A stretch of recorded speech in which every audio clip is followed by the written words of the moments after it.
L'agneau sur le trône. L'agneau sur le trône. Je fléchis les genoux. Je fléchis le genou. Pour t'adorer toi seul.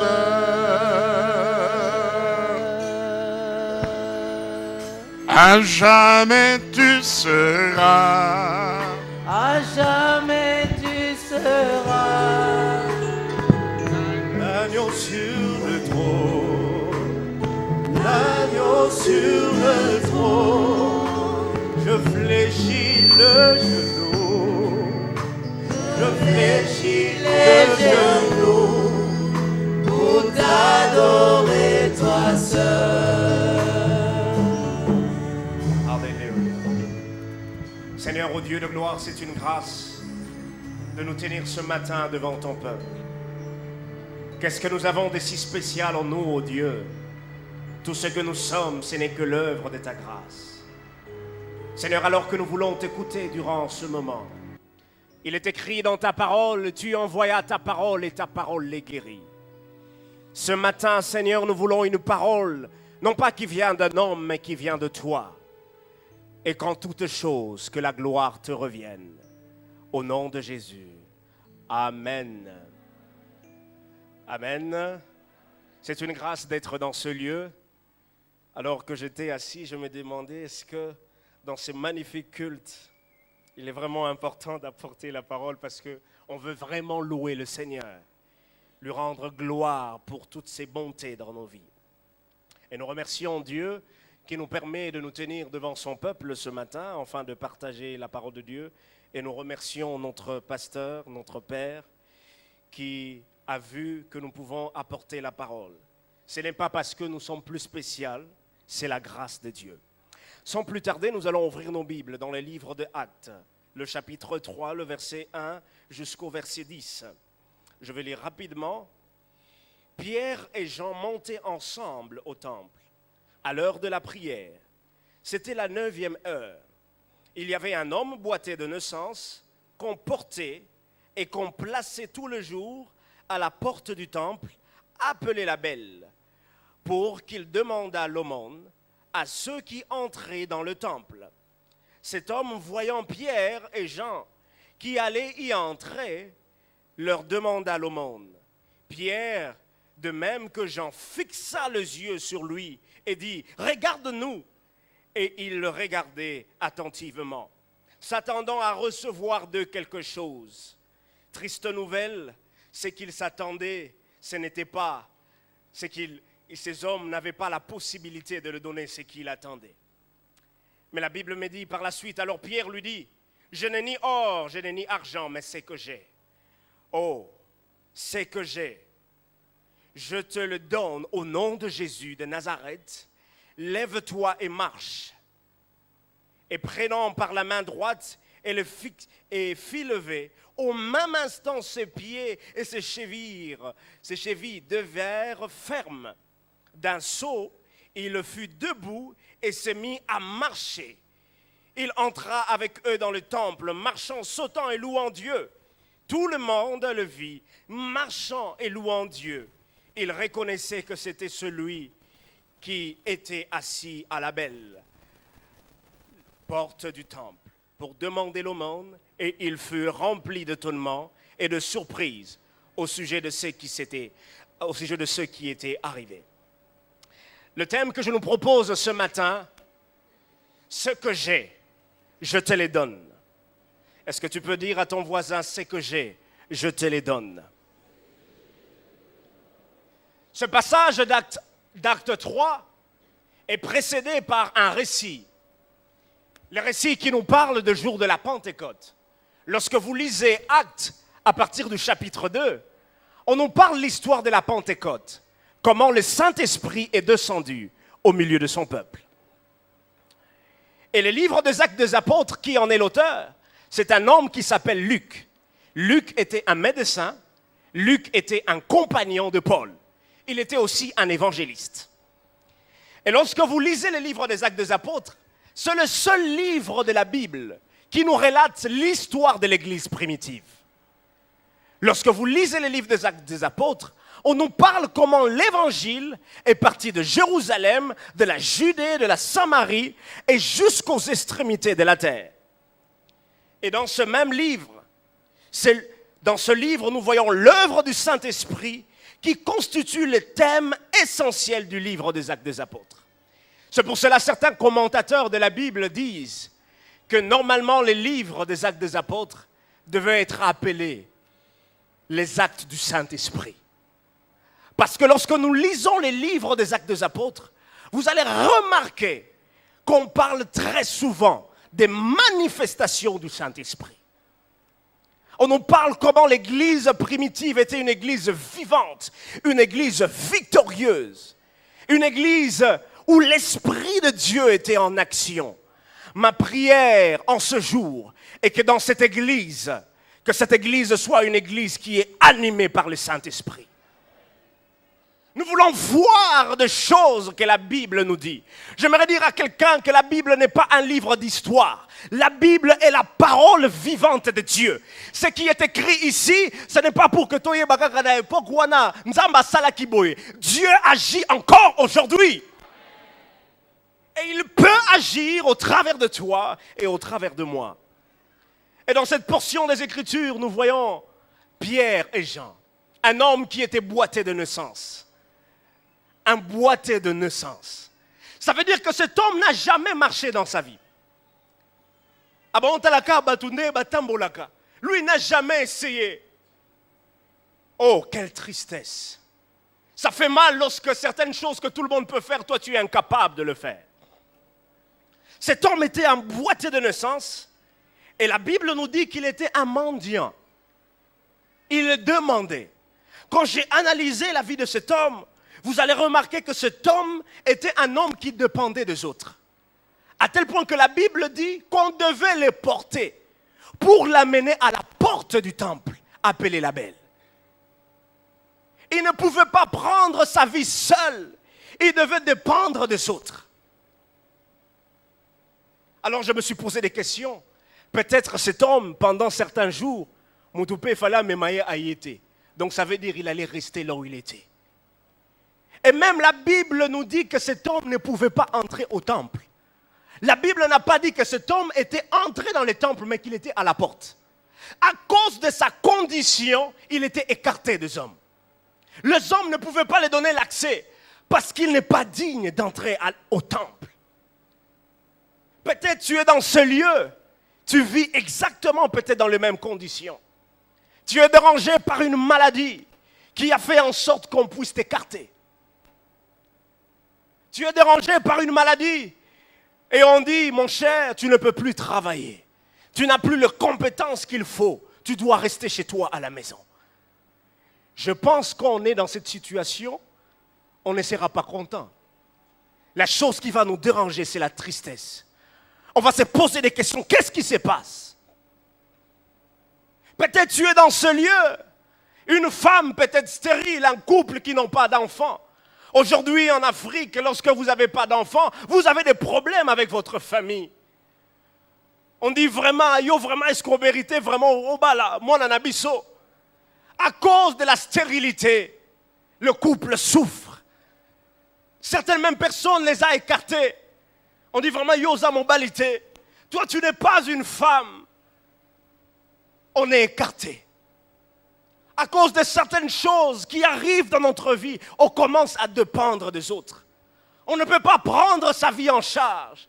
On doit dépendre des autres. Lorsque nous regardons le contexte de cet homme, nous voyons un contexte de désespoir. Et la Bible nous dit qu'il avait plus de 40 ans. Quel degré de souffrance! Pendant plus de 40 ans, cet homme était dans la même condition. J'aimerais dire à quelqu'un, des fois, lorsque nous souffrons, nous pensons que Bissondeto souffrira plus que Batou. Bissondeto est le numéro 1 à souffrance. J'aimerais te dire, il y a des gens qui souffrent plus que toi. Il y a des gens qui souffrent plus que toi. Et c'était le cas de cet homme. Il a souffert pendant plus de 40 ans. Il devait mendier.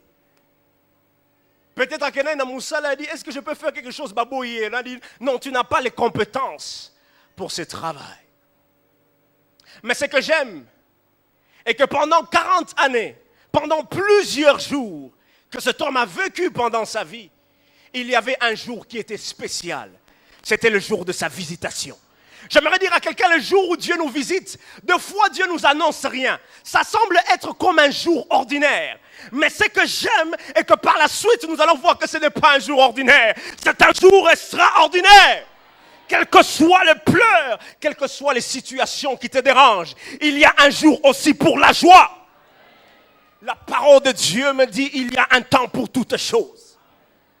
Oh, il n'y a pas qu'un temps pour pleurer, non. Il y a aussi un temps où nous devons nous réjouir. Et j'aimerais dire à quelqu'un qui est dans ce lieu que ce temps approche. Cet homme, alors qu'il était un jour comme d'habitude, devant la porte du temple, il se disait aujourd'hui je vais mendier comme d'habitude. Je vais demander qu'on me donne l'argent, qu'on me donne l'aumône pour mendier. Mais il ne savait pas ce qui s'est passé par la suite. La Bible nous dit qu'il y avait deux disciples de Jésus qui s'appellent Pierre et Jean. Quand nous regardons la vie de ces deux disciples, ils étaient comptés parmi les disciples les plus proches de Jésus. Pierre et Jean. Ces personnes se dirigeaient aussi au temple. Et le temple, c'était le lieu où les Juifs priaient. Et la Bible nous dit que c'était à la 9e heure. Et d'après les recherches que nous avons faites, on a dit qu'il y a plusieurs heures de la prière au temple de Jérusalem. Il y avait la prière qui était à 9 heures, la prière qui était à 12 heures et la prière qui était à 15 heures. Et la 9e heure que la Bible nous parle correspond à 15 heures. Donc ça veut dire Pierre et Jean s'étaient dirigés au temple à 15 heures. Ils partaient pour prier, ils partaient pour chercher Dieu. Mais ils ont vu un homme qui était là. Un homme qui les a demandé de l'argent parce qu'ils devaient vivre comme cela. Pierre et Jean les regarda. La Bible nous dit, cet homme, voyant Pierre et Jean qui allaient y entrer, leur demanda l'aumône. Pierre, de même que Jean, fixa les yeux sur lui et dit, regarde-nous. Et il regardait attentivement, s'attendant à recevoir de quelque chose. Alors Pierre le dit, je n'ai ni or, je n'ai ni argent, je n'ai ni or, mais ce que j'ai. Mais ce que j'ai, je te le donne au nom de Jésus. Lève-toi et marche. Pierre et Jean n'avaient pas d'argent. Et vous allez remarquer que la plupart des disciples de Jésus n'étaient pas des hommes riches. Ils n'avaient pas assez de moyens. Et ils ont dit la vérité. Je n'ai ni argent, je n'ai ni or. Si vous analysez avec moi cette portion des Écritures, Pierre n'a pas dit je n'ai ni or et ni argent. Il a bien dit je n'ai ni argent et je n'ai ni or. Je me suis posé des questions, mais pourquoi Pierre n'a pas mis ces éléments en désordre? Parce que Pierre parlait en ordre de valeur. Il représentait chaque élément d'après sa valeur. Il dit, je n'ai ni argent, mais mieux que l'argent, il y a l'or. Mais l'or aussi, j'en ai pas. Mais mieux que l'or, ce que j'ai. J'aimerais dire que ce que tu as est plus grand que l'or et l'argent. Il a parlé en ordre de valeur de manière croissante. Du plus petit au plus grand. Il dit, mongo eza mukie, or eleki yango. Mais au-delà ya or, au-delà ya mongo, ce que j'ai. Et il dit au nom de Jésus, au nom de Jésus, le nom qui fait trembler les ténèbres, le nom qui ressuscite les morts, le nom qui est élevé au-dessus de tout nom. Le nom de Jésus. Pierre avait Jésus. Oh Seigneur. J'aimerais dire, il y a certaines situations de la vie où l'argent ne peut pas résoudre ton problème. L'argent n'avait pas résolu les problèmes de cet homme. Parce qu'il avait autre problème. L'or n'avait pas résolu le problème de cet homme. Mais seul Jésus était capable. J'aimerais dire que dans le cœur de l'homme, il y a un vide qui ne peut être remplacé que par la présence de Jésus. L'argent ne peut pas remplacer cela. L'or ne peut pas remplacer cela. La voiture ne peut pas remplacer cela. Seule la présence de Jésus-Christ. Oh Seigneur, je n'ai ni or, je n'ai ni argent. C'est que j'ai. C'est que j'ai. Et la Bible nous dit, la parole de Dieu nous dit, au nom de Jésus, lève-toi et marche. Je prie que ce matin, que quelqu'un se rencontre avec Jésus. Je prie que ce matin, que cette situation qui t'a tourmenté pendant des années, que tu te rencontres avec le Seigneur. Et le prenant par la main droite, il fut levé. Au même instant, ses pieds et ses chevilles devinrent fermes. De saut, il fut debout et s'est mis à marcher. Je me suis posé des questions. Waouh, quel Dieu extraordinaire. Cet homme qui n'a jamais marché toute sa vie. Mais il a commencé par marcher en sautant. Lorsque nous voyons un bébé qui apprend à marcher, il marche, mais à quoi il fait un pas, deux pas, bougou, à quoi. Papa dit félicitations, allez, continue, un pas, deux pas, il tombe. Mais lui, c'est pas qu'à Tambola. Vinaye mobimba à Tambola te. Mais, quand le miracle de Dieu s'est accompli dans sa vie, il s'est mis à sauter, mais non pas simplement sauter, il s'est mis à marcher. Oh, j'aimerais dire que le Dieu de miracles est notre Seigneur. Le vrai miracle ne vient pas des hommes, le vrai miracle vient de Jésus. Et c'était un miracle instantané. Ce n'est pas un miracle progressif. Yambalamoko une flamme. Dieu peut faire aussi des miracles de la sorte. Il peut faire aussi des miracles qui peuvent prendre du temps. Mais nous devons placer notre confiance en lui. Et la Bible me dit, il marchait, il sautait, Dieu. Et il est entré dans le temple. Le lieu qu'il ne pouvait pas entrer à côté. Quand le miracle de Dieu vient dans notre vie, les lieux qui nous étaient interdits et commis à polélé. On ne force plus rien. Quand Dieu agit dans ta vie, on force à Kaesou sur le côté. Dieu, on ne l'aide pas. Quand il te visite, il te visitera.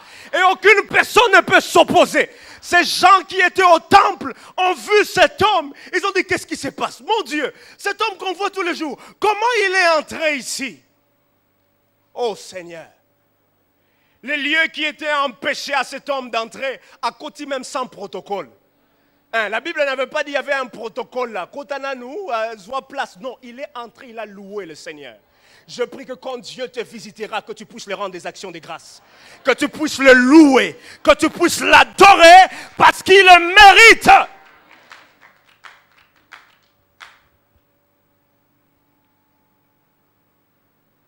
Il reconnaissait que c'était celui qui était assis à la belle porte du temple pour demander l'aumône. Ils furent tous remplis d'étonnement. Oh, les miracles étonnent. Les miracles dépassent la pensée des hommes. Les miracles est inexplicable. L'homme ne peut pas expliquer les miracles. Seul Dieu est capable. Seul Dieu est capable. Seul Dieu est capable. Alors je me suis posé des questions. Qu'est-ce que Pierre avait? Et j'ai révélé, j'ai épinglé 3 points. Qu'est-ce que Pierre avait? Qu'avait donc Pierre? Le premier point est que Pierre avait le nom de Jésus. Pierre avait la connaissance de l'autorité que confère le nom de Jésus. Oh, Pierre n'avait pas l'argent, mais il avait le nom qui pouvait donner la solution à tous les problèmes. J'aimerais dire à quelqu'un que tu es parti par-ci, par-là pour trouver la solution. J'aimerais dire, celui qui donne la solution s'appelle Jésus. Ce n'est pas un homme, ce n'est pas une église, ce n'est pas un pasteur. Non, cet homme s'appelle Jésus-Christ de Nazareth. Cet homme s'appelle Jésus. Et pendant les ministères de l'Église primitive, quand vous lisez les Actes des Apôtres, vous allez voir comment les apôtres élevaient Jésus. Comment les apôtres faisaient tout au nom de Jésus. Aujourd'hui, quel est le nom que nous entendons aujourd'hui? Le nom de Jésus n'est plus élevé dans l'Église. C'est maintenant le nom, le culte de la personnalité. Nzambea. On n'entend même pas Jésus à la fin. Nzambea abikisaka te. Nzambea ya soki ya nini. Yende akangolaka te. Yende asovaka te. Le seul qui est capable, c'est Jésus. C'est pour cela, partout là où nous allons avec ces noms. C'est pour cela, je me réfère à le livre de Marc. Le livre de Marc, le chapitre 16. La Bible dit, voici les miracles qui accompagneront ceux qui auront cru au nom de Jésus. La Bible n'a pas dit les miracles qui accompagneront les pasteurs. Les miracles qui accompagneront les prophètes, quoi que ce soit. La Bible dit les miracles qui accompagneront ceux qui auront cru. J'aimerais dire que les miracles accompagnent ceux qui ont cru. C'est tout le monde, tout celui qui a cru à Jésus, le miracle l'accompagne. Et ce que j'aime dans ces passages, la Bible dit les miracles qui accompagneront. Je me suis posé des questions. Accompagner veut dire quoi? Je n'ai pas regardé le dictionnaire, mais j'ai regardé de manière pratique. Je me suis dit, quand je suis à la maison, mon grand frère peut-être est venu me visiter. Bon, même si on reste à la même maison. Bon, le frère Eliezer est venu me visiter à la maison. J'ai dit aux parents, j'accompagne le frère Eliezer. Quand je l'accompagne, nous n'allons pas nous asseoir. On ne peut pas accompagner quelqu'un en étant assis. On doit se déplacer. On doit être en mouvement. Et c'est ce que nous oublions de fois. Le miracle accompagne ceux qui sont en mouvement. Et qui sont en mouvement, c'est ceux qui annoncent l'évangile. Quand tu annonces l'évangile, c'est là que le miracle t'accompagneront. Que dans cette église, qui se lève des hommes qui annonceront l'évangile. Parce que c'est notre responsabilité. Ce n'est pas la responsabilité de notre Père. Non, c'est la responsabilité de tout le monde dans ce lieu. Et c'est là où tu iras dans ton travail. Les miracles vont t'accompagner. Là où tu iras à l'école, les miracles vont t'accompagner. Parce que tu es en mouvement. Et celui qui est en mouvement annonce l'évangile. Le deuxième élément, Pierre avait la puissance de l'Esprit Saint. Oh, la puissance du Saint-Esprit. Lorsqu'il dit « ce que j'ai », il faisait référence à ce qu'il avait reçu le jour de la Pentecôte. Le jour de la Pentecôte, Pierre avait reçu la puissance du Saint-Esprit. La Bible me dit dans le livre de Actes 1:8, « mais vous recevrez une puissance. Le Saint-Esprit survenant sur vous, et vous serez mes témoins. » La Bible me dit dans Actes 2:4, « et ils furent tous remplis du Saint-Esprit, et se mirent à parler d'autres langues, selon que l'Esprit leur donnait de s'exprimer. » Le Saint-Esprit n'est pas une puissance, c'est la personne de la Trinité. Et il communique la puissance. Et la parole de Dieu nous dit, dans le livre d'Actes 1:8, « mais vous recevrez une puissance. » Le mot puissance qui est utilisé là, c'est le mot dynamus. Et ce mot veut dire autorité. Ce mot veut dire pouvoir. Ce mot veut dire force.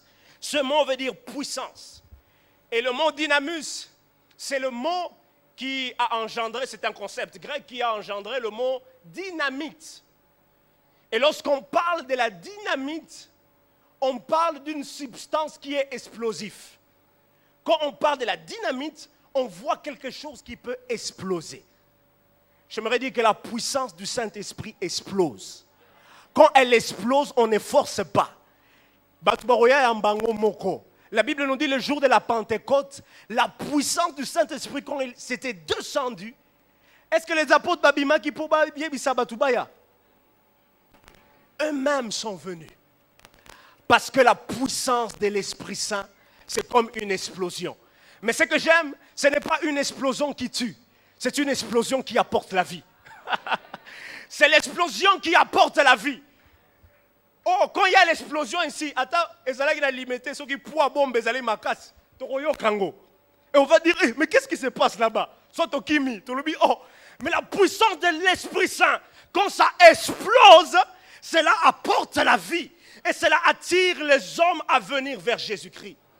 C'est que tu as reçu du Saint-Esprit, la puissance que tu as reçue, ce n'est pas pour que tu restes dans ta chambre là, non, ce n'est pas pour que tu restes là, Seigneur, ton disanga, ton disant déjà, tu dois sortir pour démontrer cette puissance au monde, la puissance de Jésus. Nous voulons voir dans son église une église puissante. Comme l'apôtre Paul pouvait dire, ce n'est pas à des discours persuasifs que le Saint-Esprit nous a appelés. Non, mais c'est à une démonstration de la puissance de Dieu. Seigneur, nous ne voulons pas prêcher par nos habitudes. Nous ne voulons pas prêcher parce que nous avons appris à prêcher. Nous voulons prêcher avec ta puissance, Seigneur. Le monde a besoin de la puissance de Dieu. On n'a pas besoin de théories. On n'a pas besoin de choses qui ont... Non. C'est la puissance du Saint-Esprit que nous avons besoin. Sans le Saint-Esprit, nous ne pouvons pas accomplir ce que Dieu attend de nous. Nous avons besoin de cette puissance. C'est que Pierre avait, le troisième élément, Pierre avait la foi en Dieu.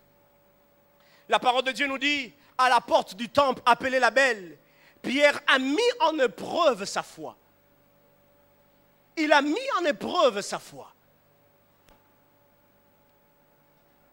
Il a mis en épreuve sa foi. Si Pierre n'avait pas la foi en Jésus-Christ, cet homme n'allait pas être guéri. Parce que c'est la foi qui déclenche les miracles. C'est la foi qui déclenche les miracles. Pierre avait la foi en Dieu.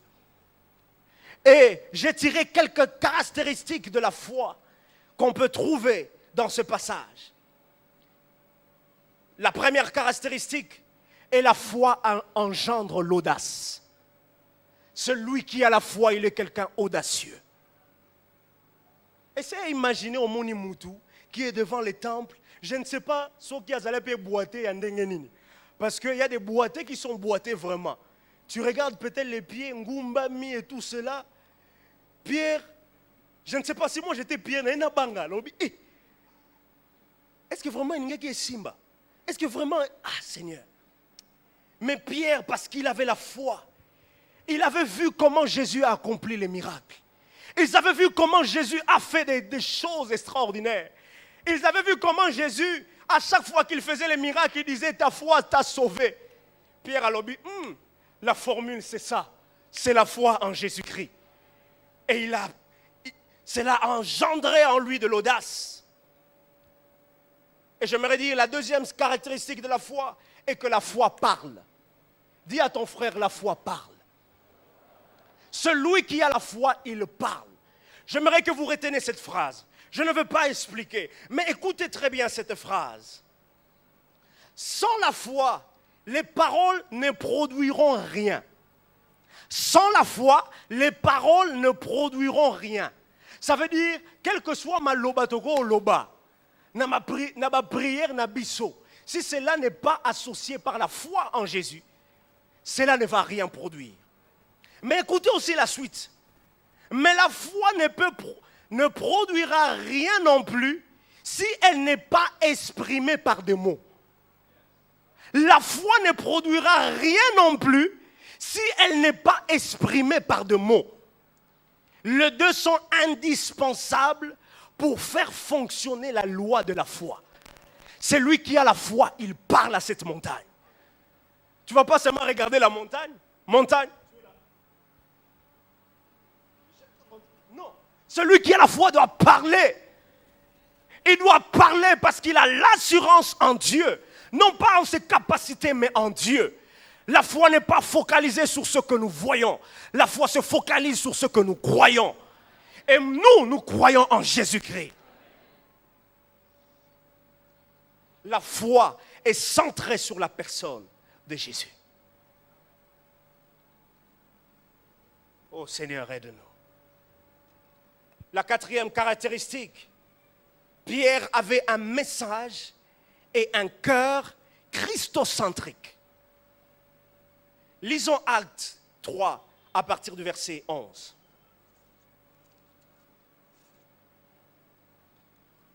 La parole de Dieu nous dit, comme ils ne quittaient pas Pierre et Jean, tout le peuple étonné accourut vers eux, au portique dit de Salomon.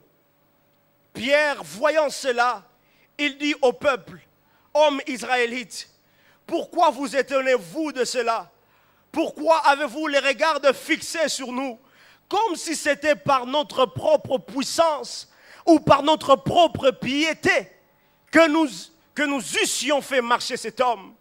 Le Dieu d'Israël, le Dieu d'Abraham, d'Isaac et de Jacob, le Dieu de nos pères, a glorifié son serviteur Jésus-Christ, que vous avez livré et régné devant Pilate, qui était David qu'on les relâcha. Vous avez régné le saint et le juste, et vous avez demandé qu'on vous accordât la grâce d'un meurtrier. Vous avez fait mourir le prince de la vie, que Dieu a ressuscité de mort. Nous en sommes témoins. C'est par la foi en son nom que son nom a ranimé celui que vous voyez et connaissez. C'est la foi en lui qui a donné à cet homme cette entière guérison en présence de vous. Et maintenant, frères, je sais que vous avez agi par ignorance, ainsi que vos chefs, mais Dieu a accompli de la sorte et qu'il avait annoncé d'avance par la bouche de tous ses prophètes, que son Christ devait souffrir. Repentez-vous donc et convertissez-vous pour que vos péchés soient effacés, afin que le temps des rafraîchissements vienne de la part du Seigneur. Nous pouvons nous limiter là. Quand vous lisez ces passages, vous allez remarquer que Pierre avait un message christocentrique. Cela veut dire un message qui est centré sur la personne de Jésus. Quel est le message que nous communiquons aujourd'hui? Quel est le message qui sort aujourd'hui devant la chair? Aujourd'hui, dans certaines églises, du matin de la première année, au début de l'année jusqu'à la fin de l'année, le seul message, Ndoki Avinayo. Oh, problème nayo, et ça problème à famille, bah combat et tout ceci. J'ai discuté hier avec Mamie Chris. Je me dis, mais lorsqu'on me dit que j'ai un combat, est-ce que c'est vraiment un message? Parce que la vie d'un enfant de Dieu, c'est la vie d'un combat. Le jour que tu donnes ta vie à Jésus-Christ, tu as déclenché la guerre avec l'enfer. Donc ils vont te combattre tous les jours de ta vie. Mais c'est que nous aimons et que nous sommes plus que vainqueurs en Jésus-Christ. Alors quand tu me dis le combat, comment je vais grandir? Pendant 10 ans, tu me parles seulement que de combat. Parle-moi de la personne de Jésus-Christ. Des messages qui ne sont plus christocentriques. Des messages qui ne sont plus centrés sur la personne de Jésus. Le culte de la personnalité a pris place à l'église. Jésus n'est plus élevé dans la plupart des églises. Une église qui ne proclame pas Jésus n'a pas le droit d'exister. Parce que Jésus-Christ est la tête de l'église. Celui que nous devons proclamer au monde, celui que nous devons élever, et non pas un homme, non pas une personne. Pourquoi aujourd'hui l'église est tombée si bas? Oh Seigneur, aide ton église à proclamer un message christocentrique. Parce que seul Jésus est la solution au monde. Ce n'est pas nous, c'est toi qui es la solution. Et nous voulons te proclamer au monde, oh Seigneur. Pierre avait un cœur christocentrique. Pourquoi je dis un cœur christocentrique? Il avait un cœur humble. Essayez d'imaginer, la parole de Dieu nous dit qu'il y avait une foule qui s'entourait au milieu de Pierre et Jean. Mais regardez la réponse de Pierre au verset 12. Pierre, voyant cela, dit au peuple, hommes d'Israélites, pourquoi vous étonnez-vous de cela? Pourquoi avez-vous les regards fixés sur nous, comme si c'était par notre propre puissance ou par notre propre piété que nous eussions fait marcher cet homme? Oh! Pierre, miracle là, batondi. Voilà, c'est moi qui a fait ça. Oh, c'est moi l'homme. C'est moi, l'homme. La parole de Dieu nous dit pas, Pierre n'a pas agi de la sorte. Pierre a dit, pourquoi vous vous étonnez? Il a dit, c'est comme si par notre puissance. Pierre a dit, ce n'est pas par notre puissance. Mon frère, Dieu ne va pas faire des miracles par ta vie à cause de ta propre puissance, non. Et il dit même, ce n'est pas à cause de notre piété. La piété veut dire un attachement à Dieu. Frère, ce n'est pas à cause de ton attachement à Dieu que Dieu va accomplir les miracles. Alors ne commence pas à t'enorgueillir comme si c'était toi qui l'as fait. Ne commence pas à amener les hommes à tourner les regards vers toi comme si Yondo Salakiyango. Non, c'est pas toi. C'est celui qui est dans les ciels qui a fait cela à travers toi.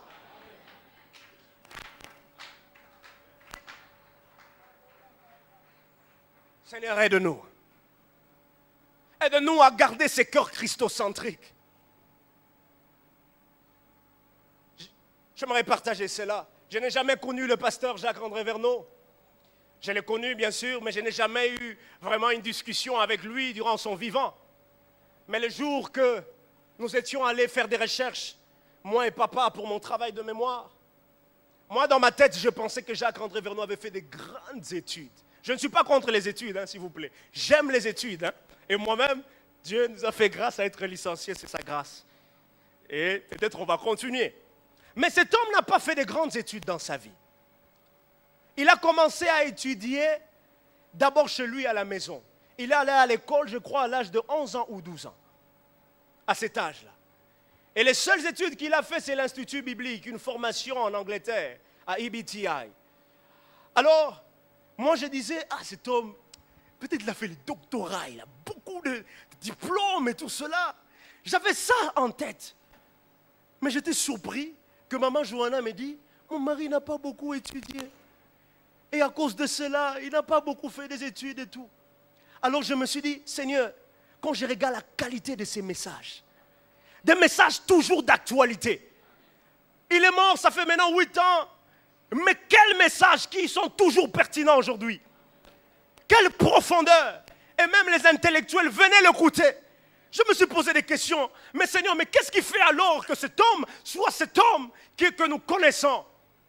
C'était la grâce de Dieu dans sa vie. J'aimerais dire certaines choses. Dieu ne va pas faire cela à cause de tes diplômes. Il ne va pas faire cela à cause de ton titre. Il va faire cela à cause de sa grâce. Alors pourquoi t'enorgueillir, mon frère, ma soeur? Pourquoi t'enorgueillir? Comme si c'était par ta puissance. Comme si c'était toi qui l'as fait. Nous voulons voir dans cette église les manifestations du don spirituel. Mais ne vous enorgueillissez pas, s'il vous plaît. Nous voulons voir des miracles, de prodiges se faire ici. Mais je nous demande de ne pas s'enorgueillir. Un homme spirituel, ce n'est pas celui qui agit au travers de dons, non. C'est celui qui a les marques de Jésus dans sa vie. C'est celui qui a les caractères de Jésus. Quand les miracles les fait, il sait être humble. Il dit grate Esaïesu. Et même quand il les fait avec amour. Il ne les fait pas pour que Batouba mon ayo. La Bible dit même si je parlerai les langues des anges, même si je peux livrer mon corps pour se brûler, si je n'ai pas l'amour, je ne suis rien.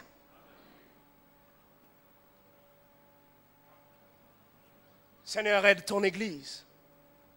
Un cœur christocentrique, c'est un cœur humble. Un cœur d'un homme qui reconnaît que tout ce que Dieu fait au travers de lui n'est pas le fruit de ses propres efforts, mais c'est le fruit de la grâce de Dieu. Et qu'est-ce que Pierre a fait? De tout ce qu'il a reçu, Pierre a donné. De tout ce que Pierre avait reçu, Pierre a donné. J'aimerais dire, Dieu nous accorde ses bénédictions et son esprit afin que nous puissions être une bénédiction pour les autres. Dieu, quand il place en toi des potentiels, c'est une responsabilité, mon frère. Si tu as plus de grâce dans ta vie, alors sache que c'est une responsabilité. Et cette responsabilité, c'est d'abord pour glorifier Dieu et que par ces dons, que cela puisse bénir ceux qui sont autour de toi. Et c'est ça le problème de l'Église aujourd'hui. c'est que nous recevons. Nous pensons que c'est pour nous. Non, c'est aussi pour les autres. Si tu as beaucoup d'argent, mon frère, ce n'est pas que pour toi. C'est aussi pour aider les autres. C'est aussi pour cela. Les bénédictions que nous recevons de Dieu, ce n'est pas que pour nous, c'est aussi pour les autres. Amen. Et c'est ce que Pierre avait compris. Il a dit, ce que j'ai, je te le donne. Alors, que devons-nous faire pour avoir les mêmes choses et faire la même chose que Pierre? La première, nous devons nous rassurer d'avoir reçu quelque chose de la part de Dieu. Nous rassurer d'être véritablement nés de nouveau. Nous rassurer d'avoir reçu les baptêmes dans l'esprit. Deuxièmement, nous devons obéir à la mission que Christ nous a confiée. Notre objectif doit être d'annoncer l'évangile autour de nous. Ce n'est que lorsque nous obéisserons que l'Esprit déversera sur nous sa puissance. Et troisièmement, nous devons faire don de ce que nous avons reçu. Nous devons être prêts à annoncer par la puissance, l'évangile, par la puissance du Saint-Esprit. Nous devons être prêts à ce que l'Esprit nous utilise au moyen de manifestations du don spirituel. Nous devons être prêts à agir avec assurance par la foi au nom de Jésus. Ce que j'ai, je te le donne. Ce que j'ai, je te le donne. Est-ce que nous pouvons acclamer pour le Seigneur? Ce que j'ai, je te le donne. Ce que j'ai, je te le donne. Au nom de Jésus. Au nom de Jésus. Lève-toi et marche. Est-ce que nous pouvons nous tenir, nous tous, debout? Nous allons prendre un temps pour la prière.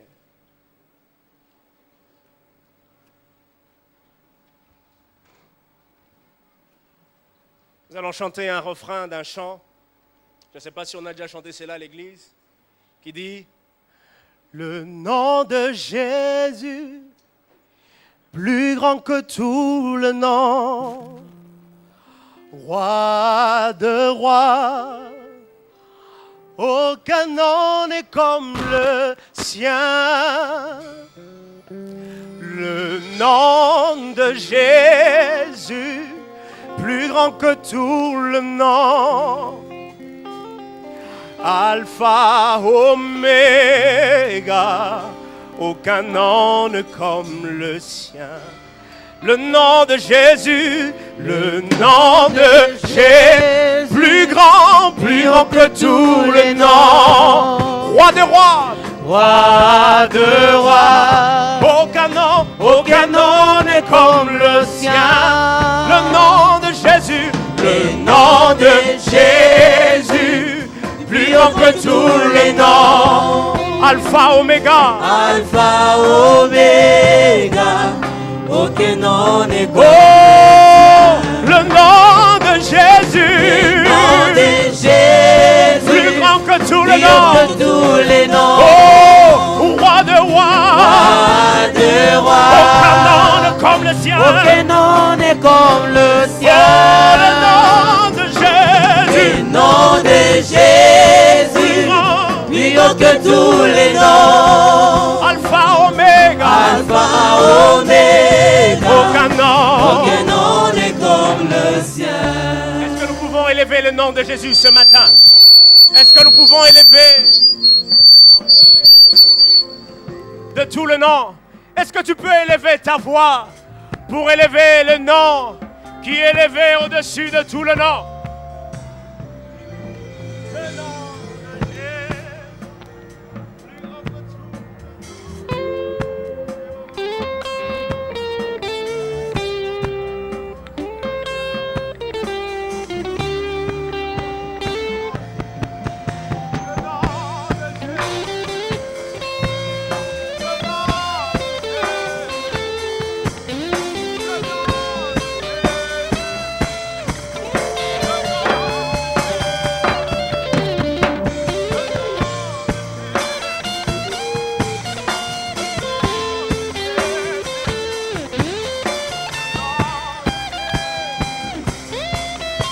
ta voix, élève ta voix, élève ta voix, élève ta voix. Maya babo, c'était le beau, saya.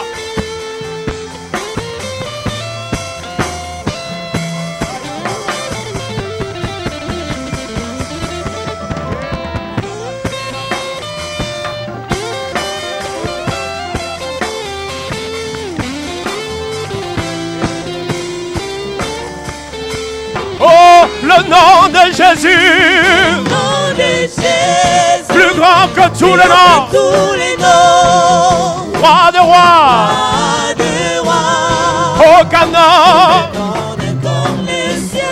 le nom de Jésus, plus grand que tous les noms, Alpha, Oméga, aucun nom n'est comme le sien. Alléluia. Le nom élevé au-dessus de tout le nom. Le nom qui guérit. Le nom qui sauve. Le nom qui te libère. Le nom qui libère. Le nom qui libère.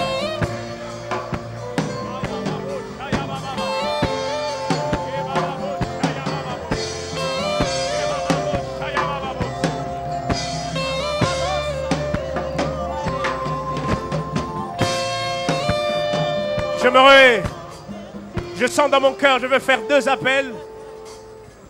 La première appel, tu es dans ce lieu, tu n'as pas connu Jésus dans ta vie. Je ne veux pas demander que nous fermons notre yeux, non. Nos yeux sont ouverts, nous prions le Seigneur. Mais je veux te demander de te mettre, de venir devant, nous allons prier pour toi. La Bible nous dit que c'est une joie lorsque une âme donne sa vie au Seigneur. S'il y a quelqu'un dans ce lieu, par ces messages, il reconnaît qu'il est loin de Dieu. Jésus t'appelle ce matin. Ce n'est pas un homme qui t'appelle, c'est Jésus.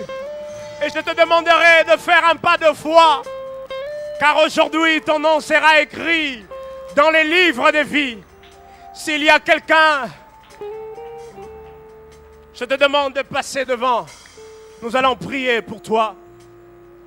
Alléluia. Alléluia. N'aie pas honte. N'aie pas honte. Et tu vas te dire, je viens à l'église. On me connaît, mais je suis encore loin de Dieu. Non, n'aie pas honte. C'est une joie, c'est une fête. Lorsqu'on donne sa vie au Seigneur, y a-t-il quelqu'un qui veut donner sa vie à Jésus? Alléluia. Alléluia. Nous t'accordons encore quelques minutes si tu es là. Alléluia. Alléluia. Merci Seigneur. Merci pour notre frère.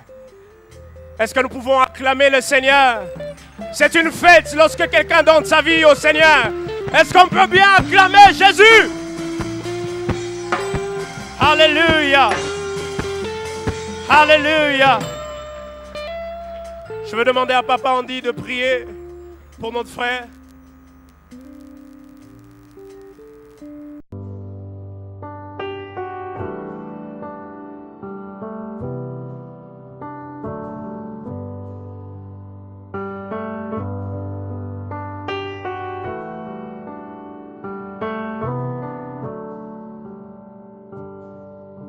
J'ai soif de ta présence, divin chef de ma foi.